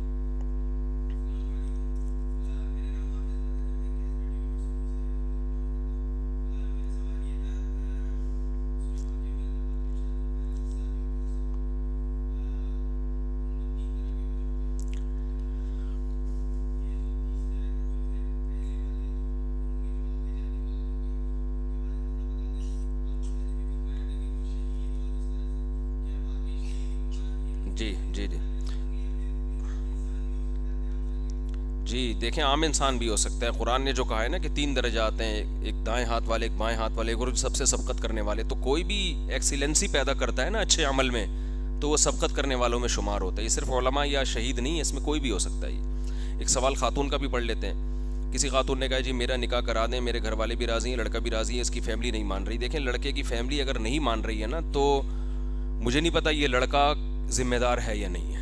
تو ایسے نکاح میں اس لیے نہیں پڑھاتا کہ بعد میں یہ لڑکا کے چھوڑ دے. ابھی تو بہت اچھا لگ رہا ہوگا آپ کو, فیملی انوالو نہیں ہے, اس کے بعد وہ چند دن کے بعد ایسا نہ اس کا دل بھر جائے پھر وہ آپ کو چھوڑ چھاڑ کے نکل جائے, آپ کی زندگی خراب ہوگی. تو ایسے نکاح میں میں خود کم از کم کسی کو ترغیب نہیں دیتا. تو اس کے سائیڈ افیکٹ بہت زیادہ ہوتے ہیں. بعض چیزیں جائز ہوتی ہیں تو اب یہ خاتون نے خود فیصلہ کریں کہ یہ اس لیول کا بندہ ہے یا نہیں ہے. تو یہ میں یہ ذمہ داری نہیں اٹھا, خود فیصلہ کریں. اور بہت مجبوری ہو تو پھر کورٹ سے رابطہ کریں. کورٹ میرج سب سے سیف راستہ ہے. عرض یہ ہے کہ مجھے جو بچے بدتمیز ہوں اور والدین کی بات نہیں مانتے تو انہیں کسی طرح سیدھا کیا جائے, ان کی شادی کرا دیں آپ. ٹھیک ہے, ان کو بیوی خود سیدھا کر لے گی. خیر جو بچے سیدھے نہیں ہو رہے تو بچپن سے کنٹرول کرنا پڑتا ہے ان کو. بچپن سے روب میں, بچوں پہ روب بہت ضروری ہے. بچوں پہ روب ختم ہو گیا تو سمجھو کہ تم بس آپ کسی کام کے نہیں ہو پھر. تو اب تھوڑا سا روپ رکھیں ان پہ, تھوڑی سی سختی کریں, زیادہ نہ کریں, تھوڑی تھوڑی کریں. جی حضرت محمد صلی اللہ علیہ وسلم نے فرمایا کہ تم مجھ سے زیادہ دنیا کا علم جانتے ہو. تو اگر ہم حضرت محمد صلی اللہ علیہ وسلم کی یہ بات نہ مانیں کہ حضرت آدم ڈائریکٹ مٹی سے بنے ہیں بلکہ ایولیوشن سے بنایا گیا, تو یہ عقیدہ غلط تو نہیں ہوگا؟ غلط ہوگا, کیونکہ یہ نبی نے نہیں کہا کہ آدم مٹی سے بنے, اور یہ کوئی میڈیکل رپورٹ پیش نہیں کیا آپ نے. یہ قرآن میں اللہ نے جگہ جگہ, تورات میں بھی, انجیل میں بھی, کہ آدم کو اللہ نے ڈائریکٹ مٹی سے پیدا کیا ہے, اور پھر انہی کے بدن سے اللہ نے اماں حوا کو پیدا کیا, اور دونوں کے ملاپ سے انسانوں کو زمین میں پھیلا دیا. تو یہ نظریہ نبی کی معاذ اللہ نقل کفر اپنی ریسرچ نہیں ہے کوئی, یہ نظریہ قرآن کے, اللہ کے, اسلام کے بالکل اگینسٹ ہے, اور عقل کے بھی بالکل خلاف ہے. سائنسدانوں کو اپنا باپ مت بناؤ. سمجھ میں آ رہی ہے بات؟ سائنسدان بہت اچھے ہوتے ہیں, بہت زبردست ریسرچ, تمہارے باپ نہیں ہے وہ کہ ہر چیز ان سے پوچھنا شروع کر دو. وہ بھی تمہاری طرح کے انسان ہیں. بہت ساری تھیوریز ایسی تھیں جو ماضی میں کچھ تھیں, بعد میں سائنسدانوں نے اس کو چینج کر دیا. یہ تو ہم دن رات دیکھتے رہتے ہیں. اور یہ تھیوری ہمارے ہاں جتنے اسٹائل سے پڑھائی جاتی ہے نا, ایمان لاتے ہیں یورپ کی یونیورسٹیوں میں ایسا نہیں ہے. ہمارے تو رشتہ دار امریکہ یورپ میں بھی رہتے ہیں, وہ پڑھے لکھے ہیں, وہ کہتے ہیں وہاں گورا نہیں مانتا اس چیز کو.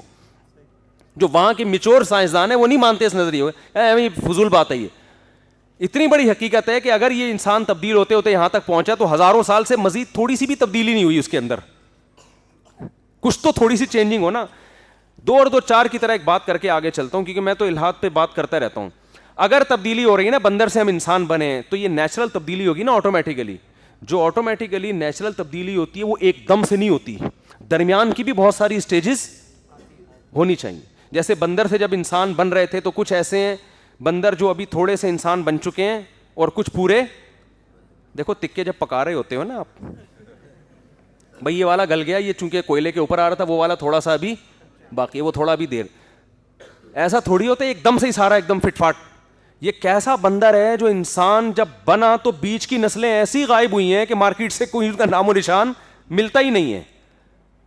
ایسے تو بہت ہزاروں قبرستان ہونے چاہیے تھے, لاکھوں لاشیں نکلنی چاہیے تھی برف میں. یار یہ دیکھو آدھا بندر ہے, آدھا کیا ہے, انسان ہے. ایسے مارکیٹ سے وہ بندر, تو کچھ کروڑوں ایسے ہونے چاہیے تھے جو, یعنی 10 اسٹیج میں ہم لے جاتے ہیں. بندر کے پورے جسم پہ بال ہوتے ہیں, ایک لمبی دم ہوتی ہے اور بندروں کی طرح اچھلتا ہے وہ. تو کچھ ایسے ہونے چاہیے تھے ابھی مارکیٹ میں کہ بندروں کی طرح جسم پہ بال تو نہیں, لیکن اچھل کود بالکل کیسی ہے, دم اسی طرح رہ گئی. بھی بال خالی ختم ہوئے. ایک مخلوق ایسی بھی ہونی چاہیے تھی. ایک اس سے اگلا اسٹیپ ہونا چاہیے کہ ان کے بال بھی ختم ہو گئے, دم بھی ختم ہو گئی, لیکن حرکتیں ان کی, منہ ان کا ویسا ہی رہ گیا. کچھ اوپر کی اسٹیج. تو ایسے ہزاروں مخلوقیں بیچ کی ہونی چاہیے جو اس پروسیس سے بھی گزر رہی ہوں. یہ کیا بات ہے کہ ایک اینڈ اسٹارٹ میں ملتا ہے اور ایک بالکل اینڈ کا ملتا ہے بیچ سے. یعنی ایسا یہ ارتقائی تبدیلی ہوئی ہے کہ ٹھا کر کے بندر ایک رات کو سارے بندر سوئے, صبح اٹھ کے سارے انسان بن کے گھوم رہے ہیں. تو پاگلوں والی باتیں سائنسدانوں کو میں کہوں بھلا باپ مت بناؤ خدا کا واسطہ, یہ بالکل عقل کے خلاف ہے. یہ تمہیں نظریہ جہنم کی آگ میں دھکیل دے گا. خدا کے وجود کی جو سب سے بڑی دلیل ہے یار, اس کو کس ڈھٹائی کے ساتھ اس خدا کا انکار کیا ہے. پھر ایک انسان میں تعویل کرو گے, مرغیوں میں کیا تعویل کرو گے؟ مرغیاں کیسے بن گئیں, مرغا کیسے بن گیا؟ بھائی اتنے خوبصورت پر, یہ اتفاق کا نتیجہ ہے کیا؟ پھر مرغی کو انڈوں پہ بیٹھنا کس نے سکھا دیا؟ کیا ہو گیا؟ مرغی بنتے بنتے ایک سیل سے ایک مرغی بن گئی, وہ انڈوں پہ بیٹھ بھی رہی ہے, 21 دن تک اس کو سہ بھی رہی ہے, گھما بھی رہی ہے, پھر اس سے چوزے بھی نکل رہے ہیں اور پھر ان چوزوں کی کیئر بھی کر رہی ہے. یہ کھوپڑی میں آنے والی باتیں نہیں ہیں. تو یہ سائنسدان تمہیں خدا کے عذاب سے نہیں بچائیں گے قیامت کے دن. تو یہ نظریہ بالکل اسلام کے بھی اگینسٹ ہے, تورات انجیل کے بھی اگینسٹ ہے, عقل کے بھی اگینسٹ ہے. پھر وہ انگلش میں کیا بھائی, یہ کوئی خلاصہ پڑھ کے سنا دے یار. ہاں بھائی آپ سوال پوچھیں.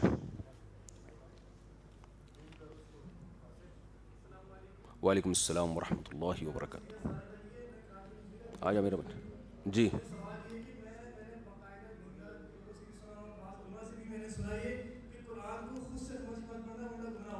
اچھا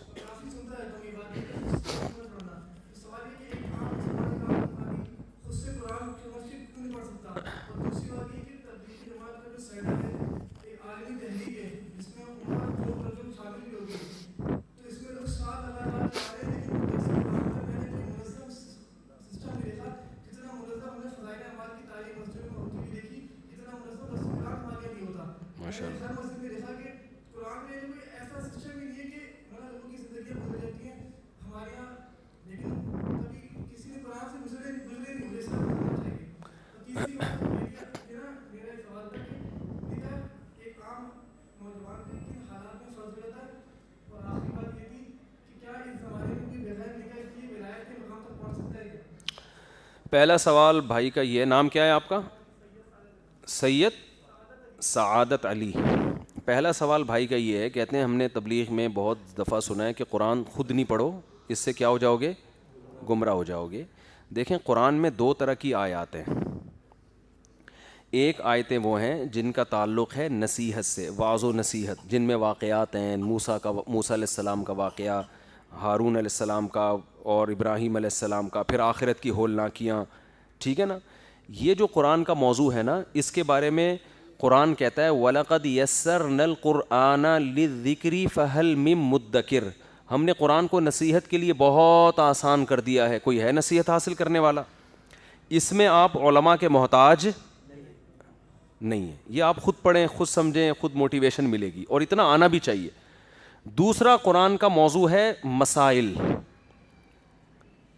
وراثت کے مسائل ہو گئے, طلاق کے مسائل ہو گئے, نماز کے مسائل ہو گئے, روزے کے مسائل ہو گئے.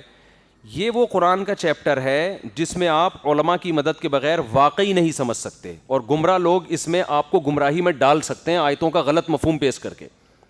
اور اس کے بارے میں بھی قرآن کی آیت ہے وَأَنزَلْنَا إِلَيْكَ الذِّكْرَ لِتُبَيِّنَ لِلنَّاسِ مَا نُزِّلَ إِلَيْهِمْ.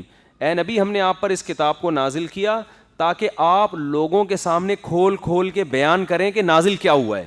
کیا مطلب؟ اس کو ڈیفائن قرآن خود نہیں کرے گا, بلکہ کون ڈیفائن کرے گا؟ قرآن مجمل بات کرے گا, مبہم بات کرے گا. اس کو ڈیفائن کون کرے گا؟ نبی. حدیث ڈیفائن کرے گی. اتنا بھی کافی نہیں ہے, آگے قرآن کہہ رہا ہے وَلَعَلَّهُمْ يَتَفَكَّرُونَ, پھر یہ خود بھی تفکر کریں گے. ایک ہوتا ہے فکر, ایک ہوتا ہے تفکر. فکر سے اوپر کی چیز ہے تفکر. باب تفاعل ہے نا, اس میں تکلف ہے, بہت ڈیپلی جا کے گھس کے گہرائی. اور تفکر کا اہل وہی ہوتا ہے جو قرآن کو بھی جانتا ہو اور مکمل احادیث کو بھی. تو ایسے علماء جو مکمل قرآن اور مکمل احادیث پر بھرپور عبور رکھتے ہیں, وہ پھر ان آیتوں میں مزید جا کے غور و فکر کریں گے. تو اس میں انہی متفکرین اور انہی علماء عوام پر لازم ہوگی, انہی کو فالو کرے وہ. اس میں وہ اپنی طرف سے قرآن کی آیتوں کی تفسیر نہیں کر سکتے. تو جو علماء کہتے ہیں نا قرآن خود سے سمجھ کے خود نہیں سمجھو لوگوں سے, ان کا مطلب وہ مسائل والی آیات, اور وہ مسائل والی آیات آپ کو خود سے سمجھ میں آئیں گے بھی نہیں. آپ قرآن کی جو وصیت, جو وراثت کی آیتیں ہیں نا, ترجمہ پڑھیں, آپ کو وراثت کے مسائل نہیں آئیں گے جب تک آپ اس کے ساتھ کوئی تفسیر ایڈ نہیں کریں گے. تفسیریں بھی تو لوگوں نے لکھی ہوئی ہیں نا, وہ پڑھنی پڑے گی. آپ طلاق کے مسائل ہو گئے, نماز کا قرآن میں تذکرہ ملتا ہے, طریقہ ملتا ہی نہیں ہے. تو اللہ کے اس حکم کو پورا کیسے کرنا ہے, یہ آپ حدیث اور حدیث کے بعد پھر فقہا کی طرف آپ کو جانا پڑے گا. تو یہ جو کہا جاتا ہے نا کہ قرآن خود سے نہیں سمجھو, یہ لفظ بہرحال غلط ہے. سمجھ میں آ رہی بات؟ یہ لفظ کیا ہے, یہ تعبیر غلط ہے. قرآن خود سے سمجھو, جو چیز مشکل لگے نا اس میں, وہ اس میں اپنی رائے قائم نہ کرو, بلکہ اس میں کس کو فالو کرو؟ علماء کو. یہ یوں صحیح تعبیر ہونی چاہیے. قرآن آپ سمجھیں, گھر میں لائیں, رکھیں. یہ تو قرآن گھر میں رکھ کے پڑھنے کے لیے نا. یہاں تک قرآن نے کہا ہے کہ نبی سے کہا ہے کہ جو مشرک آپ کے پاس آئے قرآن سننے کے لیے, تو آپ اس کو لائیں حتی یسمع کلام اللہ, تاکہ وہ اللہ کے کلام کو اپنے کانوں سے سنیں. آگے اللہ نے کہتا ہے اس لیے کہ یہ لوگ وہ ہیں جن کے علم نہیں ہے, ان کے پاس بہت سے لوگوں کے پاس علم نہیں ہے, اس لیے اسلام کا انکار کریں. جب یہ قرآن سنیں گے تو یہ انکار نہیں کریں گے, بلکہ اس کی آیات پر ایمان لے آئیں گے. تو جب غیر مسلم کی سمجھ میں قرآن آ سکتا ہے اور اس کے بارے میں ترغیب دی جا رہی ہے کہ یہ خود سے سنے, تو خود سے سنے گا تو خود سے سمجھے گا بھی نا.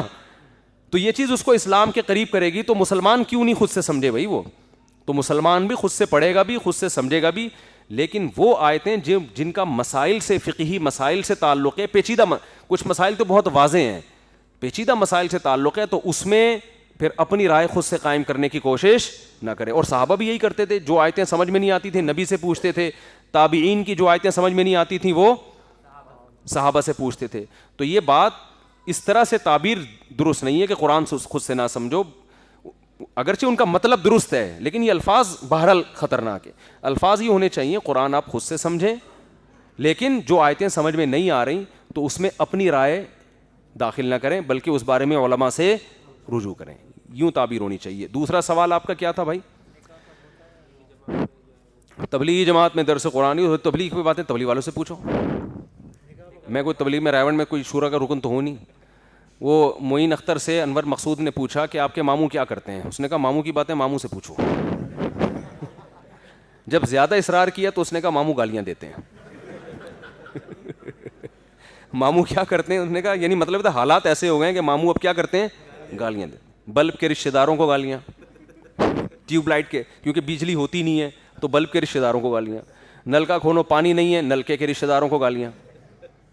تو تبلیغ کا کام اتنا پھیل چکا ہے, میرا خیال ہے ان کو ڈر یہ ہے کہ اگر ہم نے درس قرآن کا پراپر سلسلہ شروع کر دیا تو ایسا نہ ہو کہ عامی آدمی جب درس دینا شروع کرے تو وہ کچھ اور ہی نہ کر دے. تو شاید اس وجہ سے وہ ڈرتے ہیں. لہذا وہ یہ ترغیب دیتے ہیں کہ جو محلے کی مسجد کے امام ہیں, عالم ہیں, مسائل اس سے پوچھیں, ان کے درس قرآن کے حلقوں میں آپ شریک ہوں. دیکھو کام کا حجم جب بڑھتا ہے نا تو حساسیت بہت بڑھ جاتی ہے. تو یہ ڈر لگ رہا ہوتا ہے کہ ایسا نہ ہو کہ جیسے تبلیغ جماعت باہر دنیا میں جاتی ہے, مسائل بتانے کی اجازت نہیں ہے ان کو, اس لیے کہ اتنے زیادہ علماء ہر جماعت میں سارے عالم جا رہے ہوں پھر تو ٹھیک ہے, زیادہ تر تو عوام ہوتی ہے نا اس میں. تو اب ان کو مسائل بتانا اگر شروع کر دیں تو غلطیوں کا امکان بہت زیادہ ہوتا ہے, ایک نیا فتنہ نہ کھڑا ہو جائے. یہاں تک بھی تبلیغ جماعت پہ پابندی ہے کہ کسی دوسرے ملک میں جا کے کسی غیر مسلم کو اسلام کی دعوت بھی نہیں دینا. اب لیکن یہ الٹا کام اس لیے سیدھا ہے کہ اگر تبلیغ جماعت باہر جا کے غیر مسلموں کو اسلام کی دعوت دینا شروع کر دے تو دوسرے ملکوں میں تبلیغ پر پابندی لگ جائے گی. پابندی لگے گی, وہ بولیں گے تو ہمارے مذہب کو ختم کرنے کے لیے آ رہے ہیں. تو کچھ چیزیں سیاسی مجبوریاں ہوتی ہیں جو ہم اور آپ یہاں بیٹھ کے فیصلہ نہیں کر سکتے. جب آپ اس پیمانے پر سوچتے ہیں تو ہاں, تبلیغ جماعت اگر لوگوں کو درس قرآن یا قرآن سیکھنے سے منع کر رہی ہوتی پھر آپ کہتے ہیں, تو وہ منع نہیں کرتے. وہ کہتے ہیں بھائی یہ 3 دن چلا 4 مہینے جو آپ لگاتے ہو یہ دین کا جذبہ پیدا کرنے کے لیے, تو اس جذبے کو کیش کراؤ, قرآن پڑھو جا کے, کس نے منع کیا ہے؟ اب کوئی نہیں کر رہا تو یہ پھر اس کا ہیڈ ایک ہے. یہ میرا خیال ہے تبلیغ والوں کا ہیڈ ایک نہیں ہے. نکاح کب فرض ہوتا ہے؟ یہ تو میں بول بول کے تھک گیا یار. آپ پہ فرض ہو گیا ہے, داڑھی ہو گئی ماشاءاللہ, فٹ فاٹ آدمی, 2 دانت کا ہو گیا بچہ. بکرا 2 دانت کا, اس کی شادی ہو جاتی ہے, ادھر پورے 32 عقل داڑھیں نکل کے ختم ہو جاتی ہیں, پھر بھی شادی نہیں ہوتی. کر لو شادی. اچھا بھائی مفتی صاحب ہم حیدرآباد سے آئے ہیں, 5 منٹ ٹائم دیں. ٹائم ہی ٹائم ہے, بیٹھو جو پوچھنا ہے پوچھو یار. اچھا پہلے تھوڑا یونیورسٹی کے طلبہ نمٹ جائیں نا, جن کے لیے خصوصی طور پر یہ مجلس رکھی گئی ہے.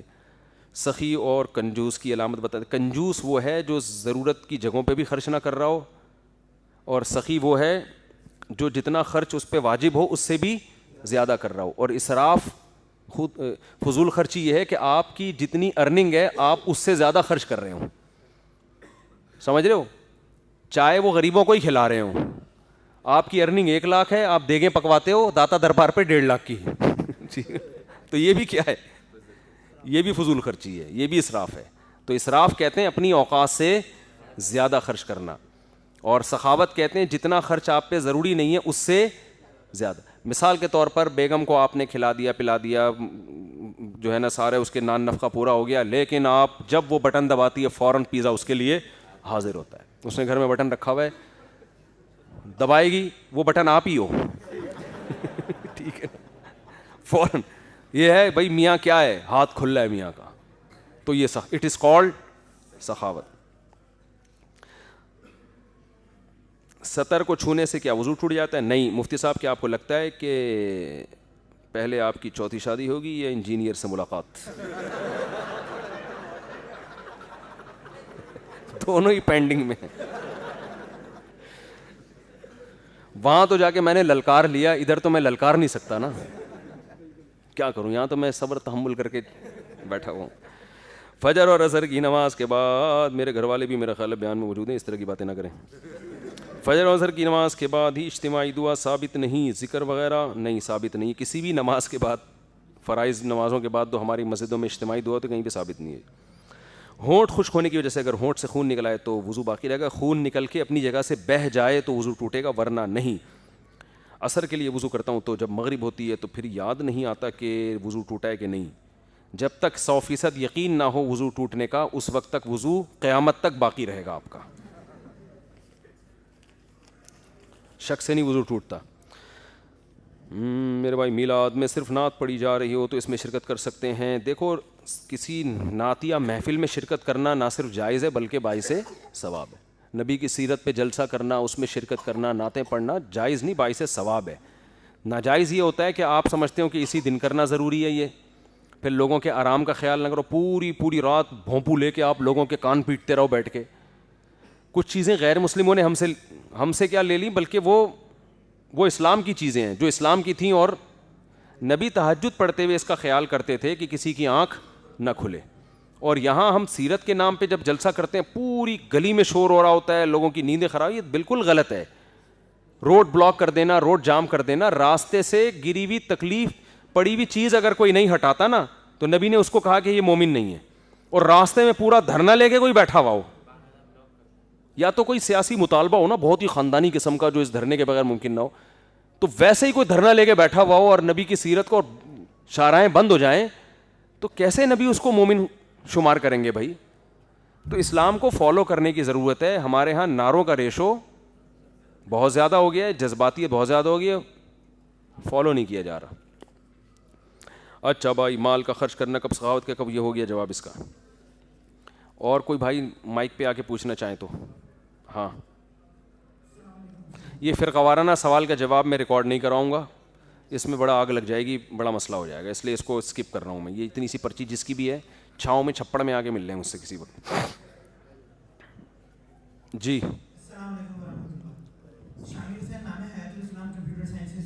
ماشاء اللہ. میرا سوال یہ ہے کہ جیسے ایک اسٹیٹ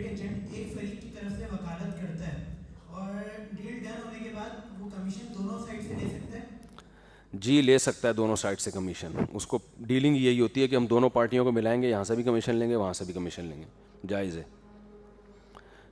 اسٹیٹ ایجنٹ کے بڑے مزے ہوتے ہیں بھائی, فری پھوکڑ میں کھا رہا ہوتا ہے بیٹھ کے, فائلیں پہنا رہا ہوتا ہے, اس کو اس کی فائل پہنا دی, اس کو اس کی فائل پہنا دی, اچھی والی سائٹ پہ لگا دی نا, وہ اپنے بچوں کے لیے رکھ لی.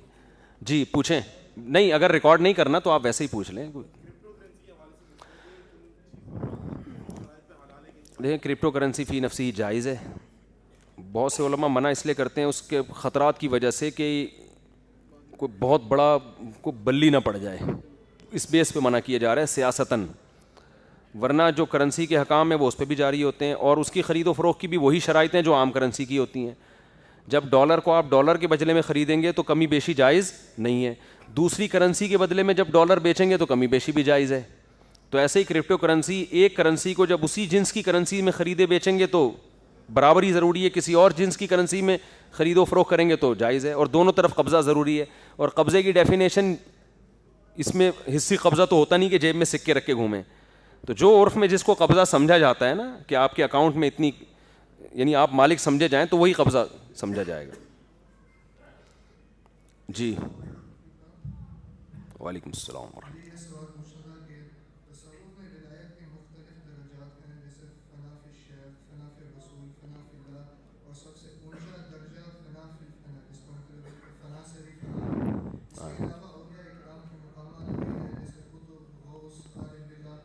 جی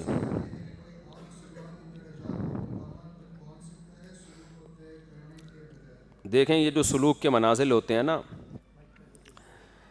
کہ فنا فی اللہ اور فنا فی الشیخ اور فنا فی الفنا, ان تکلفات میں ٹائم ضائع نہیں کریں.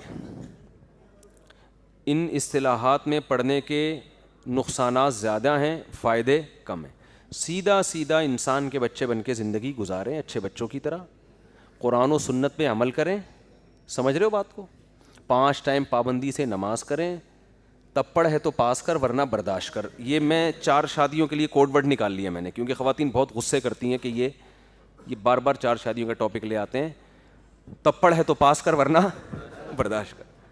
یہ کام کر لیں, عورتوں کو ٹھکانہ مل جائے گا, ثواب مل جائے گا. کوئی غلطی ہو جائے گڑ گڑا کے اللہ سے معافی مانگ لیں. کوشش کریں تہجد کی بھی پابندی ہو جائے. پھر اس بحث میں پڑھنے کی ضرورت نہیں ہے کہ آپ فی الحال فنا فی اللہ چل رہے ہیں یا فنا فی شیخ چل رہے ہیں مارکیٹ میں, ٹھیک ہے نا. یہ پرانے زمانے کی ٹرمز تھیں, ان کو برا بلا بھی نہ کہیں آپ, ان کے ایک صحیح مطلب بھی ہے, صحیح مفہوم بھی ہے. لوگ تو غلط مفہوم بیان کرتے ہیں, اس کا صحیح مفہوم بھی ہے, تو چھوڑ دیں. اور اس زمانے میں کیا ہر زمانے میں بہتر یہ ہے کہ کسی ایسے اللہ والے سے اصلاحی تعلق قائم کر لیں جس کے پاس بیٹھ کر 3 چیزیں مل رہی ہوں آپ کو. نمبر 1, اللہ کی محبت پیدا ہو رہی ہو, گناہ چھوٹ رہے ہوں, اور دنیا سے بے رغبتی پیدا ہو رہی ہو. تو جس بزرگ کے پاس بیٹھ کے یہ 3 چیزیں حاصل ہو رہی ہیں اور وہ متبع سنت بھی ہو, بدعتی نہ ہو, تو یہ 4 شرطیں جہاں ہوں تو اس سے باقاعدہ پراپر اصلاحی تعلق قائم کر لیں, تو یہ سارے آٹومیٹک درجات آپ کے خود بخود طے ہوتے چلے جائیں گے, آپ کو پتہ بھی نہیں چلے گا, اور آپ انسان کے بچے بن جائیں گے. مقصد تو حضرت حکیم الامہ مولانا سلوی تھانوی رحمۃ اللہ نے ایک دفعہ فرمایا کہ لوگ میرے پاس آتے ہیں بزرگ بننے کے لیے, فرمایا انسان بننے کے لیے آیا کرو, ٹھیک ہے نا. تو ہمارے مارکیٹ میں انسانوں کی کمی چل رہی ہے, یہ بہت بڑا مسئلہ ہے. تو اچھے شریف اچھے شہری بن جائیں, اچھے پاکستانی سچی بچی کے, اور اچھے مسلمان بن جائیں, بہت اچھا ہو جائے گا. اچھا یہ جو توہین رسالت پر میں نے بات کی ہے نا, اس کا ایک بڑا نقصان یہ بھی ہو رہا ہے کہ جب اس طرح کی جذباتیت ہے نا, تو جو مسلمان جن ملکوں میں اقلیت میں ہیں وہاں وہ ان کو ٹارچر کرنے کا بہت خطرہ ہے.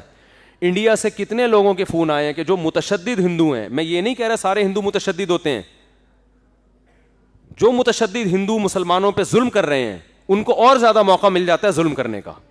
تو اپنے ان مسلمانوں کا بھی خیال کرو بھائی جو دوسرے ملکوں میں ہیں. اگر ان کو کوٹنا پیٹنا شروع کر دیا انہوں نے تو آپ کیسے ان کا دفاع کرو گے؟